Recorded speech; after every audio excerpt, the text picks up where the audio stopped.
तर अधिवेशनासंदर्भातले अपडेट आपण घेत राहूच, मात्र एक मोठी बातमी त्याआधी येते ती समोर बघूयात।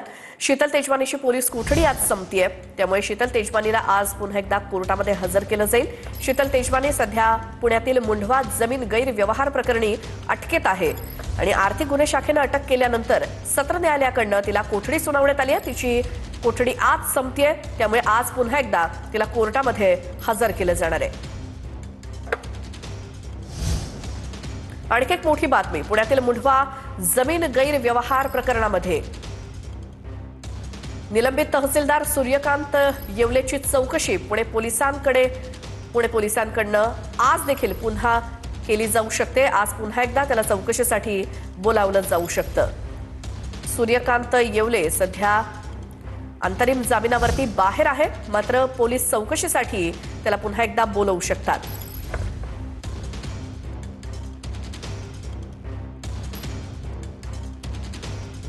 चांगली गोष्ट आहे, आम्ही तेच सांगत होतो पूर्वीपासून आणि हा फॉर्म्युला ठरला आपल्याकडून मला कळतंय।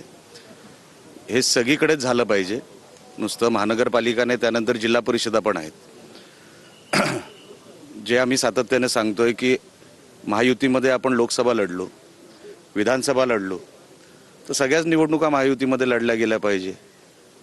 माझ्यासारख्या कार्यकर्ता अतिशय आनंदी आहे किंवा समाधानी आहे जर हा निर्णय झाला असेल तर। पण अनेक ठिकाणी कुठेतरी अजूनही वेगळं काही धुसफूस चालू असल्याची देखील चर्चा आहे। अनेक ठिकाणी ती जी गणित आहे ती बसणार नाहीत नवी मुंबईत प्रामुख्याने सांगायचं झालं। बघा, तुम्ही आता ठरवू नका, नेते ठरवू दे। नेते जे ठरवतील ते सगळ्यांना मान्य करावं लागतं। ही आता फक्त चर्चा आहे, चर्चेचा आउटपुट काय आहे हे जेव्हा नेते बसतील त्याच्यावरती ते सोडवतील ना हा विषय।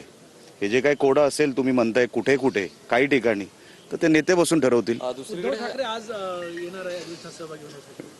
व्हेरी गुड, मुहूर्त आजचा मुहूर्त आहे वाटतं। दुसरीकडे अतिवृष्टीमुळे झालेल्या अहो, आमदार असल्यावर यावंच लागणार, पण आपण 7चे 7 दिवस काय येत नाही हा प्रश्न पण आहेच ना। आपल्यावर जबाबदारी आहे।